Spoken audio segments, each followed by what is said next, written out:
thing to stress is that Ruxandra and I are economists and we are regulatory experts, and we're not lawyers. So this is a different take today.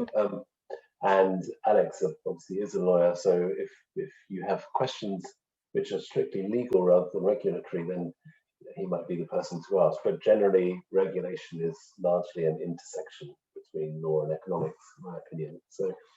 So you will see that. You probably have already seen that. Good.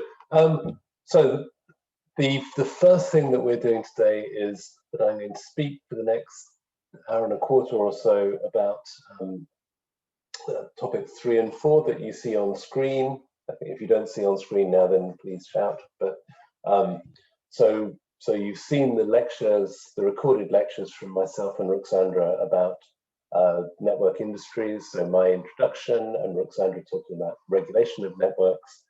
I'm going to talk a little bit about the second part of it, the competition over the networks, and then I'm going to do a kind of case study or special topic. So without more ado, let me just kick into it, unless there are any questions before I get started. Okay. First of all, competition over the network. So you will know from having watched the lectures that the essence of a network industry, not surprisingly, is that it has a network. But what you've learned, I hope, is that what the network is a kind of natural monopoly feature of the industry. And the thing that's special is that that part of the industry it's a natural monopoly, so it's highly regulated. And then that network is used for competition, so the other parts of the industry are or can be very competitive. So you have this odd mixture of the two things.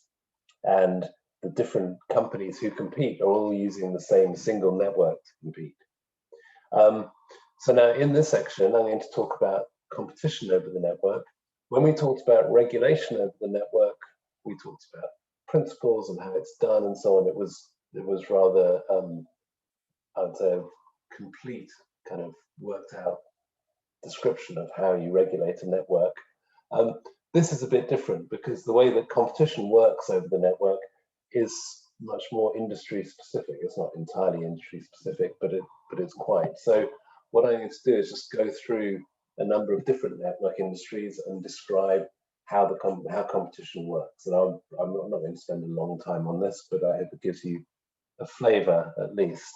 And at the end of this section, I'll have, again, a very short discussion of the role of regulation, because we understand the regulator regulates the network, they set prices and so on. But what does the regulator do with regards to competition over the network? That's a different question. Okay, so slide 56, the electricity industry. So you know what the network is. It's essentially the wires, the high, medium, and low voltage wires that take electricity from the power stations to homes and factories and so on. Who are the parties that compete using the network? Well, essentially, it's the power stations. At least that's the most important part of competition, I would say. So there are a number of different technologies, so not all power stations are the same. In fact, they're extremely diverse. So you have power stations that burn coal, natural gas, some that burn oil to produce electricity. You have nuclear power stations, that's quite different again. You have renewable energy, so old-fashioned renewables. That means essentially hydropower, so dams that where the water falls and turns a turbine that produces electricity, and then the new renewables, which are a very, very important part of the industry now. So wind farms, solar PV, biomass, and so on. And then we also have storage. So electricity can be stored in essentially two ways. The old-fashioned way is, I mean, these are quite special machines, if you like. You take electricity that's produced when it's cheap, so at night, for instance, and you use it to pump water up a hill. And then at times when electricity is scarce and expensive, you let the water run down the hill and turn a turbine and produce electricity. That's called pump storage. And then the new, exciting new technologies that are being developed are large-scale batteries for storing electricity. And these because these technologies are so different, I think that's one reason why we want to have competition, because you want to choose the most efficient technologies and the most productive technologies, and competition is one way of working out which technologies are best. So we can have competition in the pure sense of, say, gas-fired stations and coal stations competing, and the one who can get a lower price will be the one who's chosen to generate electricity. Nowadays, we care a lot about the environmental impact of generation. So we have governments subsidizing renewables, for instance, but you can still have competition. So, for instance, if you want to have new renewables built, you can do, and this is the recommended approach, and according to the DG Comp state aid guidelines, you can have a kind of tender where you say, we the government want to have renewables. Tell me who will produce green electricity at the lowest price. So I think the point I'm making simply is that competition is very desirable in this industry because it allows you to choose between different technologies, and that has a big economic and environmental impact. So these technologies, how do they compete? They normally through merchant companies, but indirectly, they go to consumers and say, you want electricity, I will sell you electricity. And the role of the network is to allow them all to supply the consumers, each using their own power stations. And then on the demand side, the consumers aren't entirely passive. You and I never think about who we're buying, which power station is providing us with electricity, but we do choose our retailer. And if you were a large consumer, like an aluminium smelter, you'd be very actively engaged. So there is an active wholesale market in the electricity industry. The power stations compete on the supply side, and on the demand side, you have large consumers and you have retail companies buying on behalf of their customers. And that's how it works. Next, natural gas. So the network, not surprisingly, is the pipes that the gas comes in.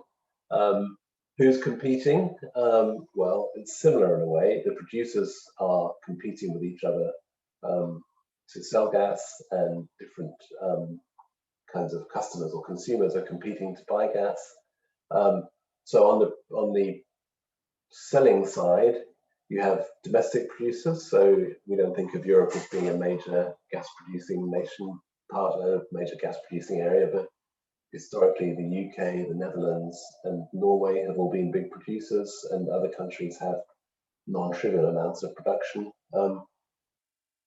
Then we have a lot of imports. So we have gas that's imported through pipelines. So from Russia, from Algeria through undersea pipelines, and now from further afield, like from Central Asia, Kazakhstan.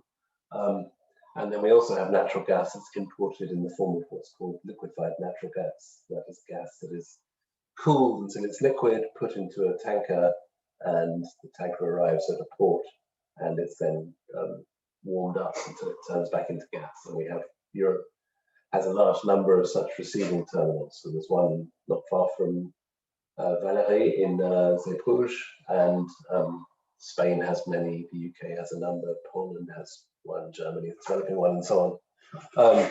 And then gas is also stored mostly in underground storage facilities. So those are the competing people on the sell side, and on the buy side, normally there are three categories of buyers. So gas-fired power stations, and then other industrial consumers, and then people like me and you, so residential and commercial customers who buy from a retailer. So similar to electricity in lots of ways, and because of that, you see in most member states, there's a single regulatory agency that does both electricity and gas, and tends to do them following similar philosophies in lots of ways, although there are also significant differences. And again, and maybe I'm repeating this too often, but we have a network. The network is essentially a monopoly. It's regulated, and all of these different sources of gas compete to supply gas to consumers, and they all use the same network to bring the gas to the consumer. Rail, I think I touched on this in my introductory remarks, so it's probably less well known, but it's clear when you look at it that the railway is a network. It's a monopoly normally, it doesn't have to be, but it usually is. And then you can have different companies, each with their own locomotives and their own wagons, if you like, what's called rolling stock, who compete with each other. And in the freight market, so the market to transport goods by rail, that is a common arrangement. There are different competing companies all using the same network. And as I explained earlier, for passenger traffic, the situation is more complicated. Okay, aviation, not quite so obvious, but it's also fits the pattern that we've described. So an airport is kind of a natural monopoly, or a local natural monopoly anyway. So typically there's only one or only a small number of airports that can serve a given area, and there are lots of competing airlines, and they compete using the same airport. So the airport, in the same way that the electricity transmission company provides transmission services to the power stations, the airport provides airplane landing and takeoff facilities to the airlines, and they can they buy what are called slots from the airports, and then they compete with each other using the same airport. And therefore, in some member states and in the UK, airports are regulated much like gas and electricity, with an independent regulator and price tariff setting and so on. Telecoms, so Alex is a telecoms expert, and I'm certainly not, but just briefly, there is a network, so what's called the local loop, so that's the wire that comes into our home, and different telecom service providers compete to provide us with telephony using the same wire. Now there's a difference because there is a natural, there is a network that is used by lots of different companies, but it's not the only way to get telecom services. As you know, you can also get mobile services. You can also use cable TV as an alternative. So it's a more complicated picture, and therefore, even for the network, for the infrastructure, there's a mix of competition and regulation. But the principles that we've outlined still apply, just with some added complications and modifications. And then post, this is, I think, my last example. So this, I think the picture explains it. So the way the postal service works in the UK and in a number of other countries as well, this is for letters rather than for packages, but similar things apply for packages. You have the National Post Office, and the National Post Office provides what's called the universal service. So you see the green line there, which goes from the picture of the post office here through to the postman delivering there. So that is the post office, and I think this is probably true in every country, has an obligation to take mail from anyone in the country and deliver it to anywhere in the country. And they do, so they collect it, and then they sort it, and then they send it off to a local post office where it's sorted again and delivered to houses or apartments. They also have competitors who only sell their services to businesses. So if I'm a business, I can have someone else come and collect my mail. And then what this slightly complicated diagram shows is that there are two ways we can go. So one way is the purple line, what's called access mail here, which is I collect the mail from the business customer. I do a first sort, I send it somewhere near where it's going to be delivered, but then I give it to the Royal Mail, and the Royal Mail has to do the final bit of delivery. So that last bit of delivery, so from the local post office near my house to me, that is the thing that is equivalent to the wires in electricity or the gas pipes in natural gas. It's the natural monopoly network. There's only one, and different companies use it to compete to provide a service. And then the last thing you see on this diagram is that it doesn't have to be that way. So in the case of post, you can also, if you want, have your own delivery service. So it's a bit like telecoms. There's a mix of competition and natural monopoly, or competition and monopoly in the network part. So those are some examples of different industries and how they work. What's the role of regulation? So these are competitive industries, or at least if we've done a good job as policymakers, we've made them competitive industries. So you might say, well, we don't need particular regulation. We have competition law, as I said in my introductory remarks. That's a kind of ex post regulation, and that's all we need. And in some cases that might be true, but for whatever reason, network industries are typically industries that have special features that mean that society thinks they need regulation. So for instance, gas, electricity and water are, energy and water are basics of life, and we want to make sure that everyone has access to them and does so at a reasonable price. Similarly, perhaps with telecoms, I think for any of these industries, you can find a reason why it's special. So generally, policy makers, or let's say regulators, do think about specific features. And the thing we're going to do next, the case study of energy retail, will give you an example of that. But there's another reason why the regulator needs to be involved in a way that they wouldn't be involved in a non-network industry, which is that the regulator, as well as setting prices for the network, also sets rules which make sure that the competition using the network is fair competition. So to get a good outcome, you want to make sure that the different companies who are competing to use the network do so on a level playing field, so that the best, the most efficient company is the one that succeeds.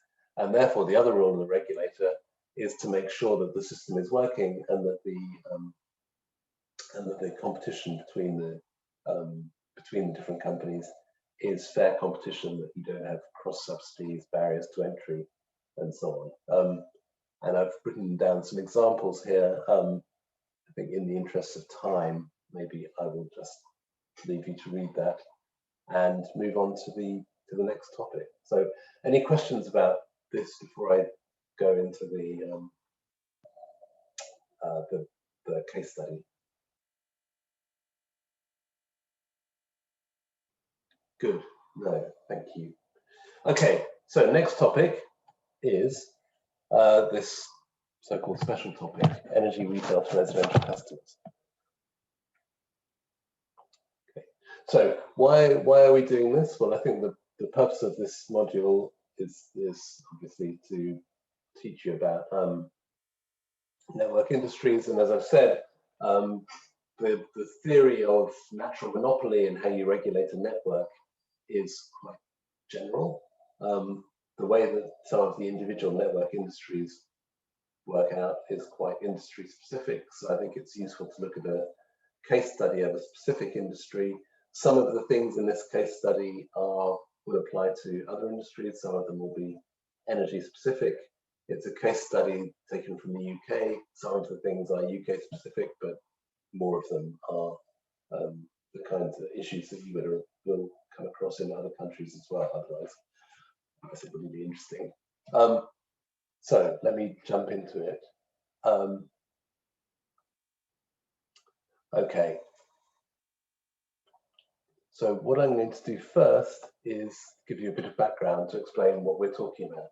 So what are retail energy markets?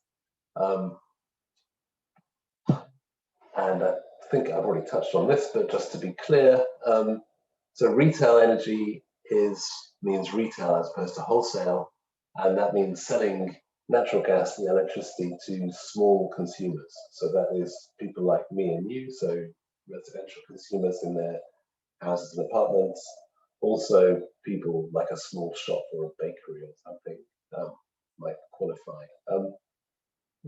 And these are, at least in theory, they're meant to be competitive markets. So since 2003, all consumers in the EU have had the right to choose their retailer. So in that sense, they're liberalized. There's another sense in which they might or might not be liberalized, which is whether the prices are regulated. So far, we've talked about regulating the price for using the network. Right? So that is the price that, for instance, a generator might pay to transmit electricity on the network. But that's different from the end user price, the price that you get billed, that comes on your bill when you buy electricity. The end user prices, in some places they're regulated, in some places they're not. Right? So in some countries, policymakers have said, we have competition, we don't need to regulate this price, it's not healthy to regulate prices, competition will keep them reasonable. In many other member states, regulators and policymakers have said, we don't think that competition is enough, or we don't believe that competition is safe enough, and we're going to have some level of regulation.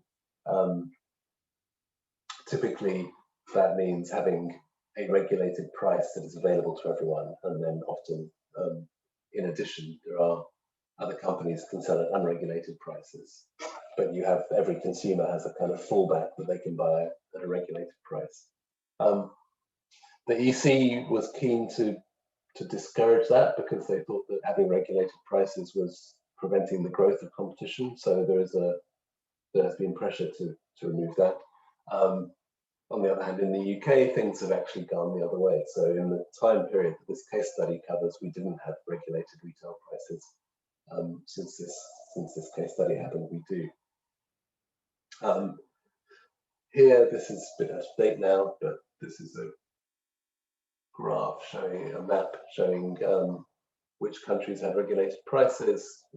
I don't need to go into the detail, and this was in December 2018, and on slide 69. The EU energy regulators said, look, 14 member states in electricity or gas still have price regulation for consumers. So it is still the majority of member states still have some level of price regulation. Okay, so what have I said so far? I've told you that retail means selling gas and electricity to households, but it's liberalized, that there are different suppliers who compete with each other, but also that the prices are still regulated in most member states. Why? Why do we regulate those prices ex ante when there's competition? Well, it's not because of natural monopoly. So the retail of energy is not a natural monopoly. People in the past, people said, look, it is like a natural monopoly, and in the sense, maybe it's not literally a natural monopoly, but it's a market which can only support a small number of companies because you need this massive billing software. It's all very complicated and expensive and a huge fixed cost. But that's the olden days. Nowadays, software is cleverer and computers are cheaper and so on. And there's no reason why you can't have, I think, lots of suppliers. And some countries have many, many competing suppliers. There's no, it's not that this is the kind of market where it's impossible or inefficient to have competition. In most cases, there's a simpler reason, which is that before liberalization, there was only one company. So once you liberalize, there's only one company. And it takes a while, at least, before more companies can enter and grow and succeed. So often the policymaker or the regulator says, it's competitive in theory, but competition hasn't grown yet. There isn't enough competition, and therefore, if we don't regulate the prices, they will go too high.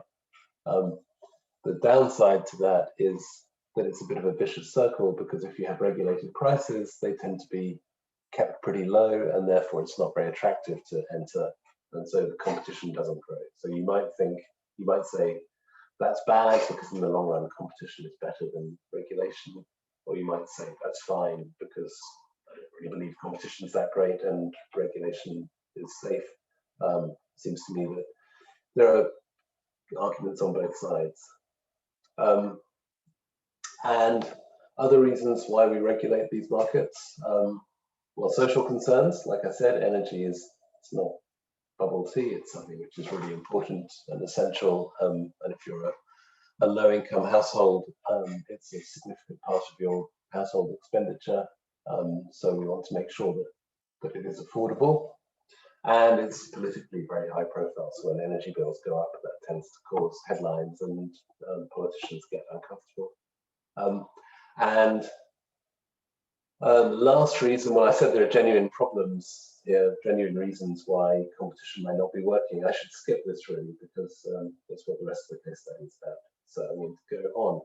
Okay, so I've just given you a bit of a background, and now I'm going to, so I've given you a bit of background, sorry, on the markets. Now I'm going to tell you a bit about the inquiry. So the basis of this case study is an inquiry that was held by the UK Competition Authority a few years ago. So the CMA, the Competition and Markets Authority, is the competition authority.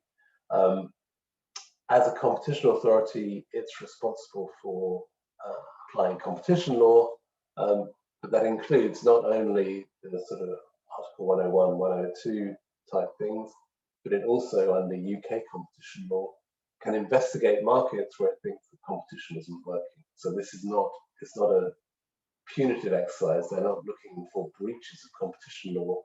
They're looking for reasons why competition isn't working, and they have powers to make changes to how the market works if they find that competition isn't working, that it can be improved in certain ways.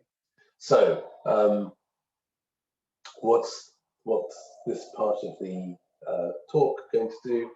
Going to tell you a little bit more about the CMA, not very much, a bit more about British energy markets, and then, so that's the British energy markets is more kind of background to the inquiry, and then we get to the heart of the case study, which is looking at the British retail market. So how did competition work? What was going wrong? How big was the impact? And what did the authority decide to do about it? So the nature of competition, just looking at this slide, nature of competition is a description of how competition works in a bit more detail in this market. So domestic retail AEC, and AEC is an adverse effect on competition. That's legal language for the UK Competition Authority. It's their findings have to be of the form that the following thing is causing an adverse effect on competition, is making competition not work as well as it might. Then the assessment of detriment, that is their quantification. They have to say how bad is this problem, how much does it cost consumers that competition isn't working properly, and then the remedies are the measures they impose to try and solve the problems, and the remedies need to be proportionate. So that's one reason why they have to do the quantification, the assessment of detriment. So I'm going to take you through these four parts in turn. Okay, so beginning with some background. I don't have loads of time, so I'm not going to spend a long time on this. The CMA, I've told you who they are. I told you they do these market investigations. It's actually an important part of what they do, and they've done a number of them. So there's a list here of a number of industries. It's a bit similar to the European Commission sector inquiry. I think compared to a sector inquiry, these are more detailed and they have greater powers because they have the power to impose all kinds of changes if they find that the competition isn't working. Okay. So going to slide 78 in that case. So I've told you now about the CMA. That's all I think you really need to know. The next few slides, so 78 to 82, are some background on the British energy markets and what led up to the inquiry. Okay. So I told you I've told you some general things about energy markets. Here's some things that are specific to the UK. So the UK was one of the first countries to privatize these industries, so in the late 1980s, early 90s, and the focus for a long time was on liberalization, but then also since at least the mid-90s, reducing greenhouse gas emissions, also ensuring security of supply and improving affordability. And those last three bullets there, those are generally considered to be the kind of holy trinity of energy policy. So people always say energy policy is about having low prices, having secure supply, and having a good environment. And you can see that in many other contexts as well. Okay, so those have been the things that policymakers have cared about. There was, from the middle of the 2000s onwards, there's been a lot of public debate and public concern about the last of those ones, about affordability. So prices, as you'll see shortly, were going up. The private energy companies were making profits, and a lot of people said their profits were too high. And then people kind of claimed, rightly or wrongly, that the standard of service was falling. So the industry became very unpopular. There were a lot of newspaper headlines, and there was a lot of political debate about the industry. How does the industry look? I think this is what I described to you earlier in a way.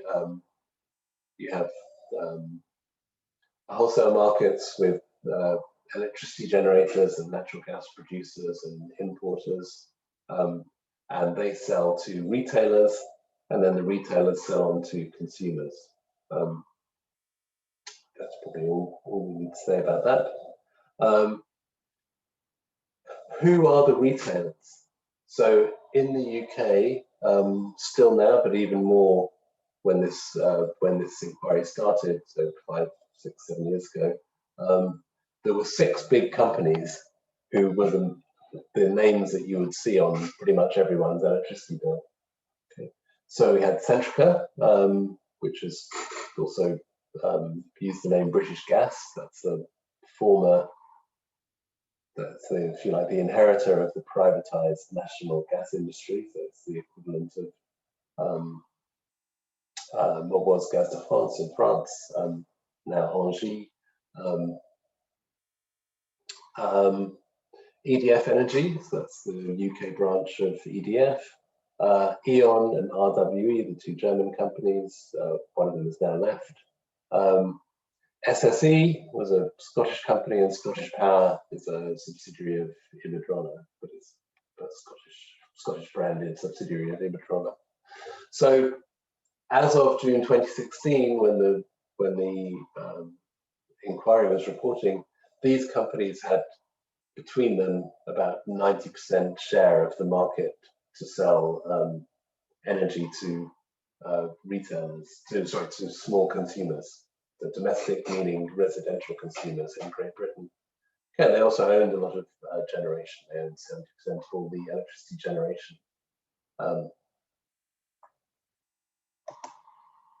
Okay. They weren't the only companies. So as of 2016, there were 34 suppliers altogether. So 6 big ones and 28 small, and of the small, actually there were 3 that were kind of medium sized, we might say, small to medium size, and they were recent entrants and were growing.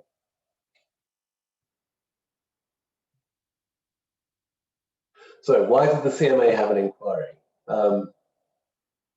Well, here are some numbers, which are quite big numbers, if you like. So from 2004 to 2014, electricity prices went up by 75%, natural gas prices went up by 125%. So when I say that there was a lot of political controversy, that's, once you've seen those numbers, that's not surprising. So that's the first sort of headline issue. Secondly, you might think, well, all electricity is the same, so my neighbor and I should be paying pretty much the same price for it, but that's not actually how it works. You could look around and see that people were paying very different prices for electricity, or very different prices for gas, even though they're getting essentially exactly the same thing. That might make you think that maybe competition isn't working or something isn't working right. And just to illustrate that, by switching, in other words, by going from an expensive supplier to a cheap supplier, some customers could have saved over 20%. So it's a really big difference in what they were paying to buy from different consumers, from different suppliers, sorry. Okay. And lastly, I said that some people complained that companies were making too much money. Okay, so the gross margin means the difference for the company between how much they sell the electricity for and what their external costs are. So the external cost is, like, I'm a gas retailer, I have to buy the natural gas, I have to pay the network, the pipeline company, to transport it for me, and I also have to make some payments to the government to cover the costs of subsidies for renewables and so on. Those are the main external costs. And once you subtract those, what's left is the gross margin. And as you can see here, in 2016, for the big 6 companies, the gross margin was 18% electricity, 19% in gas. And obviously, you need to do analysis to work out whether that's too much or not. Okay, because remember, that has to cover my internal costs, the costs of running the company as a retailer, and it has to give a return profit, essentially. But I think a lot of people's instinct would be that those gross margins are possibly too high. So these were the concerns that led to the inquiry. So what did they find? I'm going to go through it in the next half hour or so. I'm going to give you a quick, this is like a roadmap for the next 30 minutes, let's say. So first of all, they looked at how the retail market worked, and they made some observations, some general observations about why it wasn't working, or what they could see wasn't working. So that's what I'll talk about first. And then they said, okay, that's our general view, and this is following the legal framework. They have to, because of all that, we identify 4 adverse effects on competition. So there are 4, these things that don't work well in the market lead to 4 specific bad outcomes for competition, which I've listed there. So weak customer response, and well, I'm going to describe them to you, so I won't read them out now, but I will describe them. And then next they said, we're going to quantify the harm, and then they said, we've come up with some solutions, we're going to require certain changes, and those fell into 3 categories, and I'll describe those 3 types of remedies at the end. So, okay, first of all, then their general observations about how the market was working, wasn't working. So first of all, I need to explain to you, they said, what is it that customers can do? If I'm a household, I get gas and electricity. I'm not entirely passive, so I can choose the tariff I'm on, in other words, the package. So this is in the same way as, like, if you get a mobile phone, there are lots of different packages offering different prices for different combinations of texts and minutes and so on, and data. When you choose your gas or electricity, you get different prices and different, like some people will say, we'll offer you a price and we guarantee it's fixed for 2 years and so on. So you can choose which tariff, you can choose your payment method, so you can choose whether you pay by direct debit, where the company takes the money out of your bank account every month, or whether you choose for them to send you a bill and you say, I'll write them a check every month, or whether you have a meter in your home. And you can choose which supplier you buy from. Okay, and I'm going to come back to those 3, but those are distinctions that they considered important. And they said, look, they conducted surveys to see, did customers actually understand that they had those choices? And it turns out they didn't. So 72% of respondents said they had never switched tariff. So what you can do is you can say, okay, EDF, I'm buying energy from you, but I can see that you've got two different tariffs and I prefer the other one. Please, can I switch to the other one? 72% of people said they hadn't done it or didn't know if they could or didn't know if they'd ever done it. So they really didn't understand that aspect of the market. And a third of them, 34%, said they'd never even considered switching suppliers. So even though they can choose who to buy from, and that's kind of the essence of competition is you go around and you choose the person who's giving you the best deal. A third of the country didn't know that they could do that. So sort of right away, the CMA could see that that consumers didn't really understand, or a lot of consumers didn't really understand how this market worked.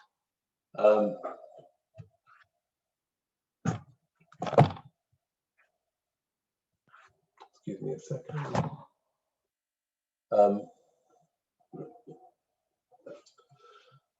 Okay, what are the choices in tariffs? So this is important actually for the CMA's findings. So in Britain, there are three kinds of tariffs. So there are lots of companies offer tariffs, and generally the tariff is the deal, is one of three kinds. So first of all, they have a kind of default. So every supplier, or at least every one of the big six suppliers, would say this is our default tariff. If you don't know what you're choosing, this is what you'll get. And it was called the standard variable tariff, and it's indefinite. So you sign up and you're on it. It's not that it's like a 2-year contract that comes to an end. And then they're non-standard tariffs. So a typical non-standard tariff would be I sign up with EDF and they guarantee me a price per unit of electricity, and they say we will keep this price fixed for the next 2 years. So I might find that attractive because it helps me to budget and gives me certainty. And then normally at the end of the 2 years, I need to choose another tariff or change supplier. And if I don't, then EDF will just put me onto their standard tariff. And thirdly, they have the prepayment tariff. So this is if you have a meter in your house, then it's like a pay-as-you-go phone. So you have a card, you take it to a shop, they charge it up, you stick the card in the machine, in the meter, and then you get the gas or electricity. And those have different tariffs again.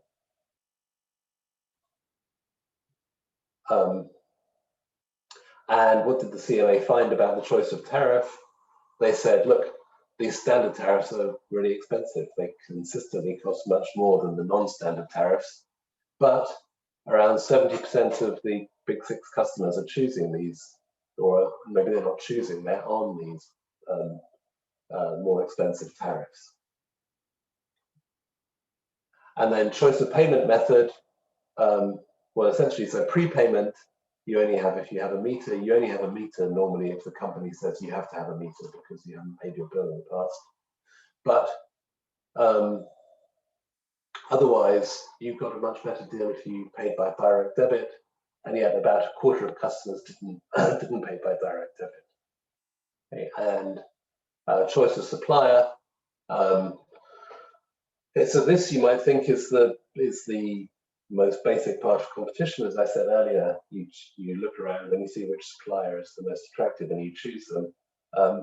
And what the CMA said is, we can see that, well, I think what they were saying was, in a healthy market, we'd expect to see people choosing different suppliers, so changing suppliers from time to time. And in an unhealthy market, no one will be changing their supplier. And they said, if we look back at the history of this market, until about 2008, so they'd be looking back to just before the turn of the century when this retail market was liberalized.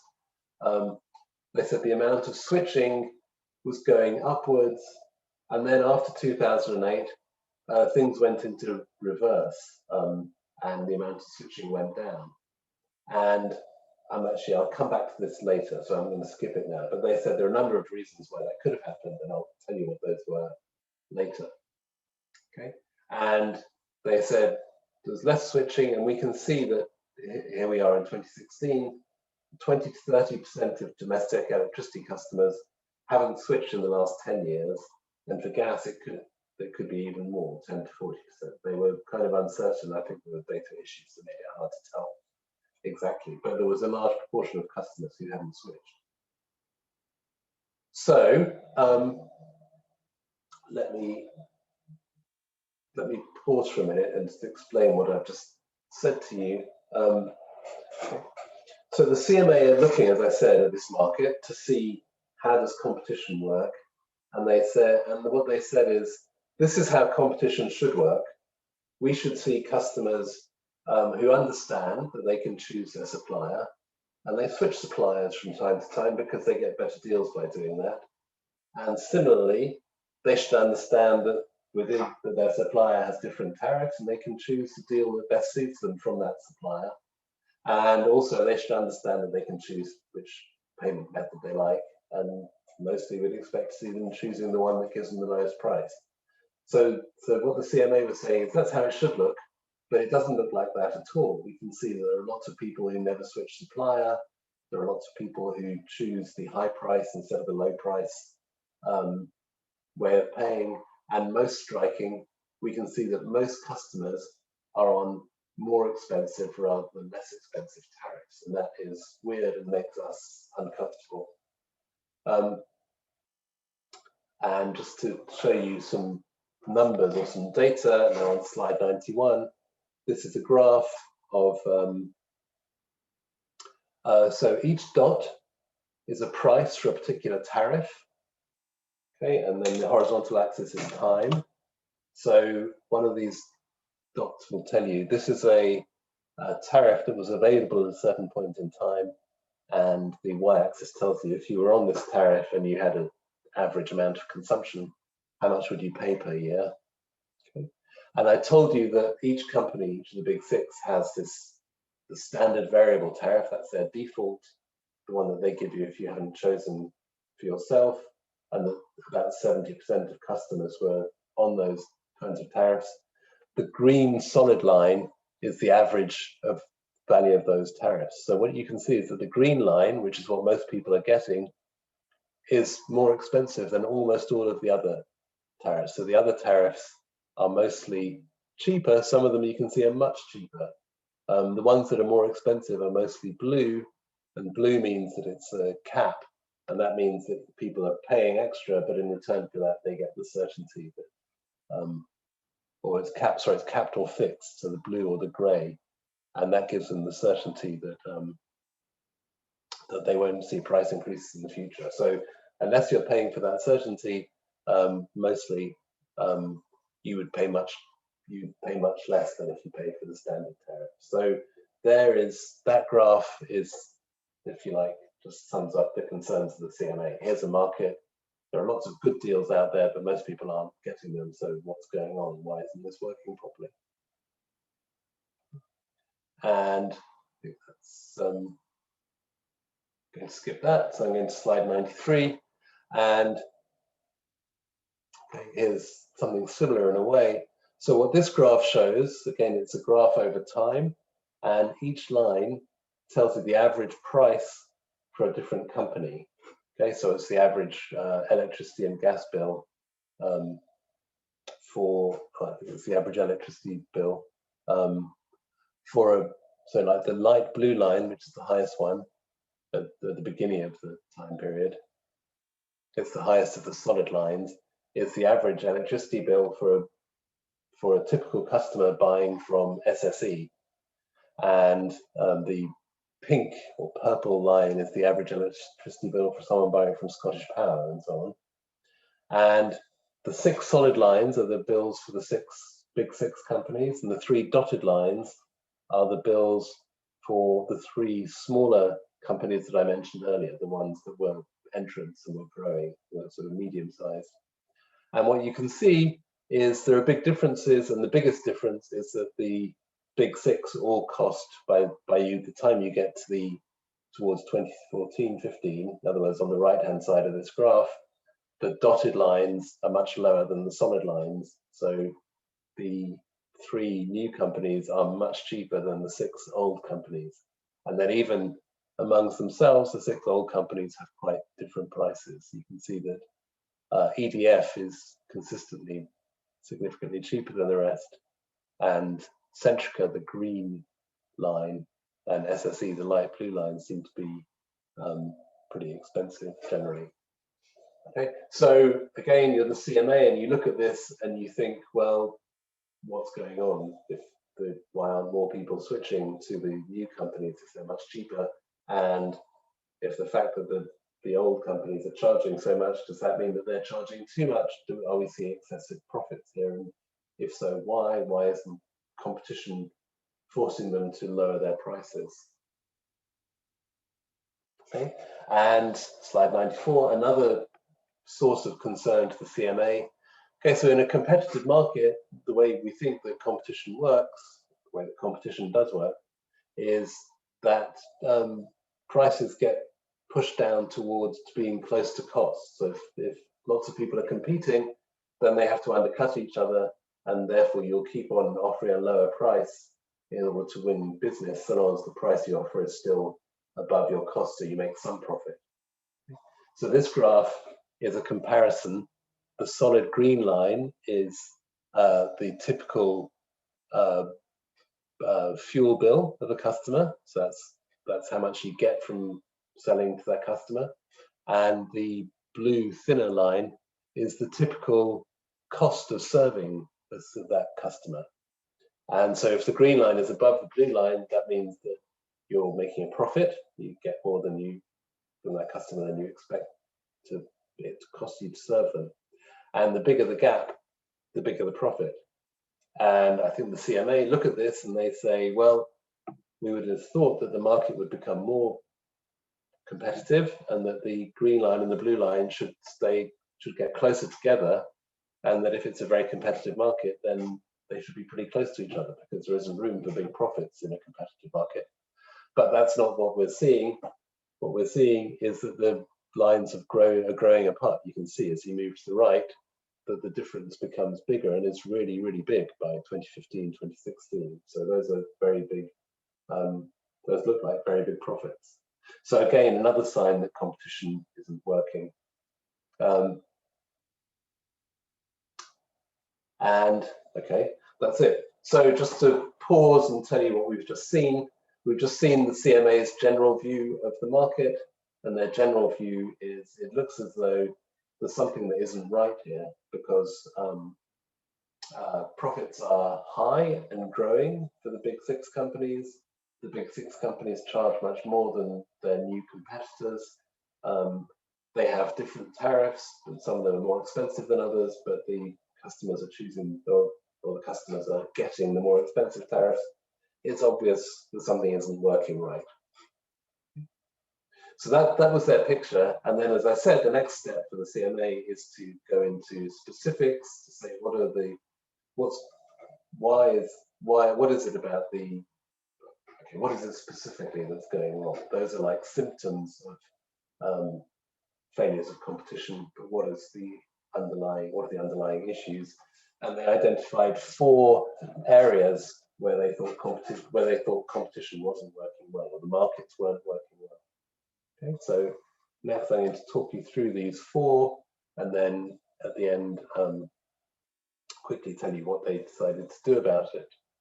Okay, so first of all, weak customer response and lack of engagement. Okay, so they said this is the first thing that we think is going wrong. And I've already described this to you actually, so we don't need to spend too long on it. They said, it looks to us as though there are customers who just don't understand how to play in this market, if you like. They don't understand what's possible for them. They don't understand how to make the market work well for them. And this wasn't news. This had been discussed actually for some years already. And they said, well, because these customers don't, for whatever reason, they don't understand that they can choose. So sometimes you call them sleepy customers. Sometimes some people say, well, that's kind of insulting. It's just they haven't been given the right information, or for whatever reason, a lot of people don't understand how to make the market work for them. And the CMA said, okay, and then that's kind of weird that although in theory the market is competitive, if I've got a customer and they don't understand that they can buy from someone other than me, then essentially I have a monopoly over that customer. So it's as though each company, each of the big six companies had a lot of customers who didn't understand that they could change, and therefore for those customers, each of the big six was essentially a monopolist, and that was kind of the essence of their analysis. And the CMA then put some numbers on it. So they said, okay, if we take a customer who doesn't understand about choice, well, normally these are the customers who are using the standard variable tariff, and how much are they suffering through not understanding and not taking advantage of their ability to choose? So they worked out for each customer what would be the best deal they could get, and they said on average they could save £164 a year. So at the time, close to probably €200, which is a lot on your energy bill. This is maybe a 20% saving or 15% saving. So from a point of view of a competition authority, the idea that you could save a large proportion of the market, that kind of money is that's very material. It's a big deal. Well, I'll mention one more thing that they said. They also said, this is true for many customers. It's not true for customers who have prepayment meters. So the issue of prepayment meters, I'm afraid I don't really know how it works in other countries. In the UK, it's a very important social issue. So people on prepayment meters are generally people with very low incomes who we would worry about for various reasons. And the CMA said, well, it's especially important that the market works well for these people, but actually it's the other way around. It works badly for them. They don't have the same kind of good offers that other people have. Okay, so now the CMA said, well, who are these customers who don't understand or don't engage properly with the market?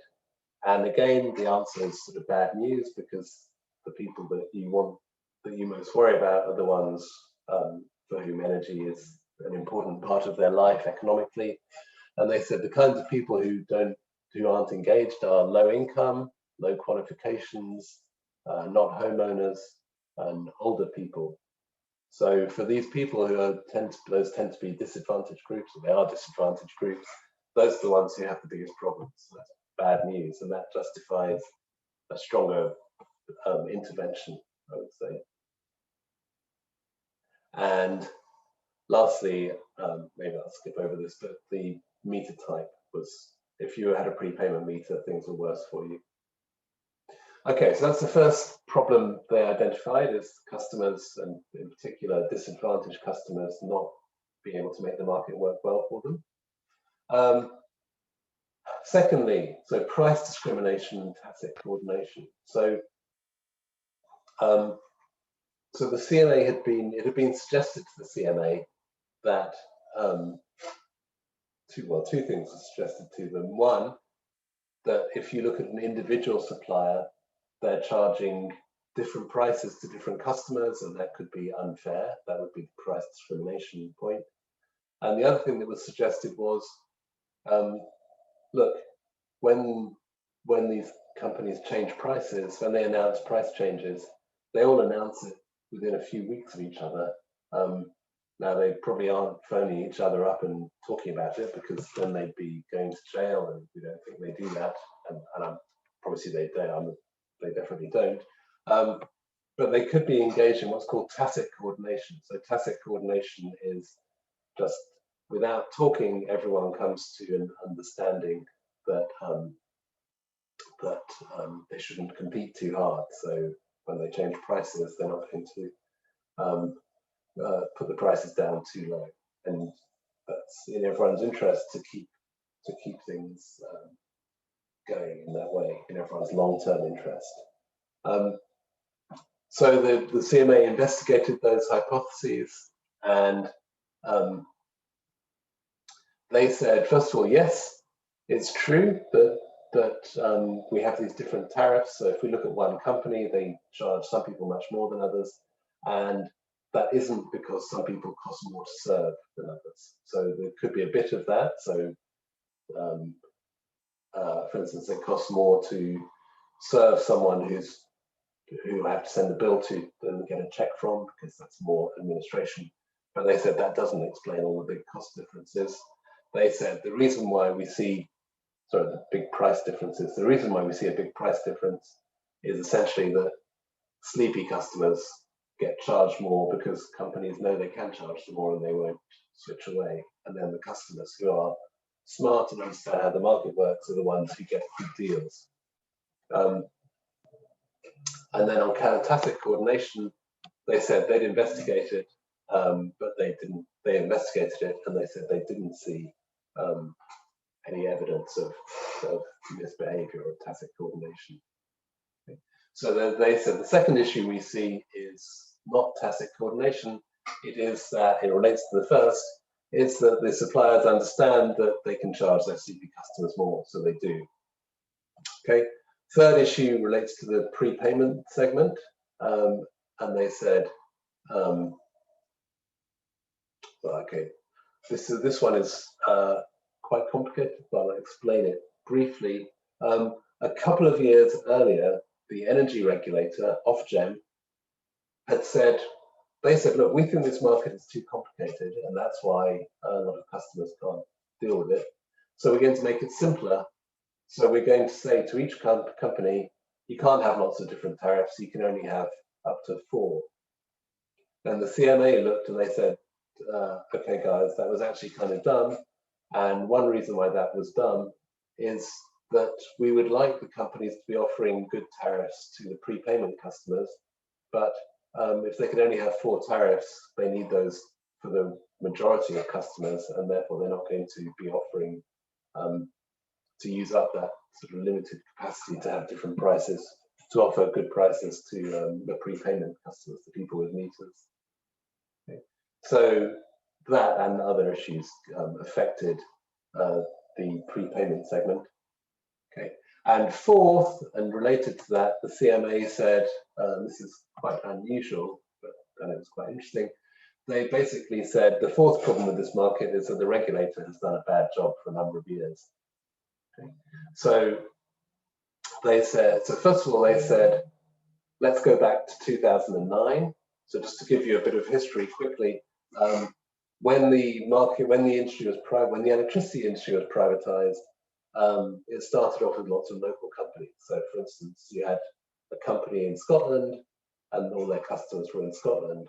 And then the way competition developed is the Scottish company goes to London and says to London consumers, you should stop buying from London Electricity, you should start buying from me, I'll give you a really good deal. And the way that works then is that the Scottish company is charging a high price in Scotland to its old customers, but it's offering a low price in London to win away the London consumers. And some people said, well, that's not fair that you're charging different prices to different people. My answer to that is, well, it's not super fair, but that's really the way that competition is going to develop. And if the Scottish company, the only way they can win customers in London is by cutting their prices in Scotland, then they're going to say, okay, well, screw that, we're not going to go to London at all, we'll just stay in Scotland. So if you don't allow that kind of competition, then probably competition will slow down, not really happen at all. But the energy regulator, Ofgem, didn't agree with that. And they, in 2009, said, you're not allowed to do that anymore. And the CMA said, again, that was really dumb. And you, energy regulator, you thought you were promoting competition, that is your job, but you did the opposite, you actually had competition. Okay. And secondly, a similar thing, so it used to be that one of the main ways that the retailers would get new customers is they would have people go door to door, knocking on the door saying, you should start buying electricity from us, or energy from us. And that led to some scandals. So people, like the salesperson knocks on the door, a 10-year-old child answers, they get the 10-year-old child to sign up to it, or the salesperson fakes it and forges a signature, and sometimes dead people have been signed up to new things. So there were various scandals. So the government and the regulator effectively banned door-to-door selling. And again, the competition authority said, you thought you were doing good, but actually that also had a significant impact in reducing competition. And lastly, they said, as I already mentioned, when you restrict the number of tariffs, again, you screwed up and you made competition worse. So if you remember way back 15 or 20 slides, I showed you that profits had gone up a lot in the last few years. The CMA said, this is the result in part of a series of bad decisions by the energy regulator that were supposed to improve competition but made it worse. So that's what those were the 4 problems they identified. Then they put a price on it.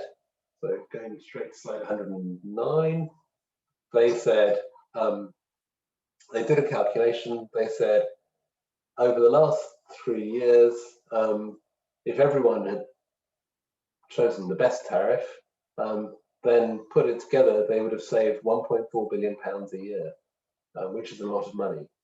Now, a lot of the companies said that is a crazy calculation that makes no sense, because if everyone was choosing the best tariffs, then the best tariffs wouldn't look so great anymore. We wouldn't be able to afford to offer them. That may be true in part, may not be true, but it probably is true that if I'm fairly confident it's true that if competition had been working better, then they could have saved a lot of money. But anyway, so the CMA said, we identified massive savings that should be there if competition worked better. And they said, and the quality of service is poor and there isn't enough innovation in this industry. So it's really serious, things are going badly. So, and now I've got 5 or 6 minutes, so I'll quickly tell you what they decided to do about it. So they said, so as I explained, they have the power to impose these remedies. It's a very strong legal power, they're not just recommendations. They said that we have 3 sets of recommendations. The first one they call creating a framework for effective competition.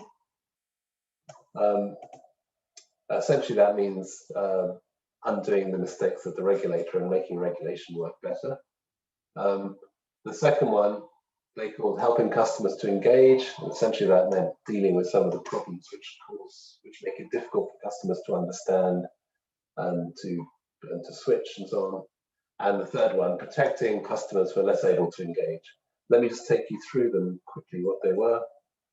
Okay, so creating a framework. Essentially, I told you the things that they said the regulator did that were all mistakes. They said, you've got to remove some of those. And they also said, look, there's a new thing, which is increasingly important. So what you see there, the acronym PCWs, that's price comparison websites. The regulator had also been quite unhelpful in making it difficult for price comparison websites to link through to, so that you could go to a website, see the best deal and click on it. The regulator had been very concerned to make sure that the information on the PCW was completely fair and objective and so on. And I think the CMA said these things need to work and they need to enable customers to switch, and you've over-regulated them. So you need to make it more light-handed so that they can work. Okay, then secondly, the disengage the sleepy customers. So, I mean, I think the CMA were quite brave here because people had already spent years trying to think about how to make sleepy customers less sleepy, and this is not only in the UK, it's in many countries in Europe as well. They said, okay, regulator, you should provide better information, and then this is a more radical solution. They said, companies, the big 6, you've got to create a database of the sleepy customers, and that will enable other suppliers to approach those customers and try and persuade them to switch. And then lastly, they said, the people with their prepayment meters, those they often find it hard to engage. You suppliers have to make your best tariff available to them as well. And lastly, they said, okay, we think these things will work in the long run, but in the meantime, people are suffering, and in particular, they said that people with prepayment meters were suffering a lot. They had the worst outcomes in the market. And therefore they said we should regulate prices for prepayment meters. They told the regulator from now on, you have to regulate those prices. So that's a kind of step back from liberalization, if you like. And so those were the three recommendations. So make regulation work better and be less intrusive. Create this database so that the different companies can get at the sleepy customers, and price regulation for people with prepayment meters. And that's quite a big set of interventions, but it wasn't, for some people that wasn't big enough. So the way the CMA works is they set up what's called a panel. So there's a group of people who are responsible for the inquiry. One member of the panel was a guy called Martin Cave. He's a well-known regulatory economist. He's an economics professor at Warwick University. He said, no, we should have done more. We should have reimposed price regulation for the standard tariff. So we should create a default tariff which is available to everyone, which is regulated. And he couldn't persuade the CMA, so they didn't do that. But the government did agree with him. So a little while later, the government intervened and said, yes, we're going to do that.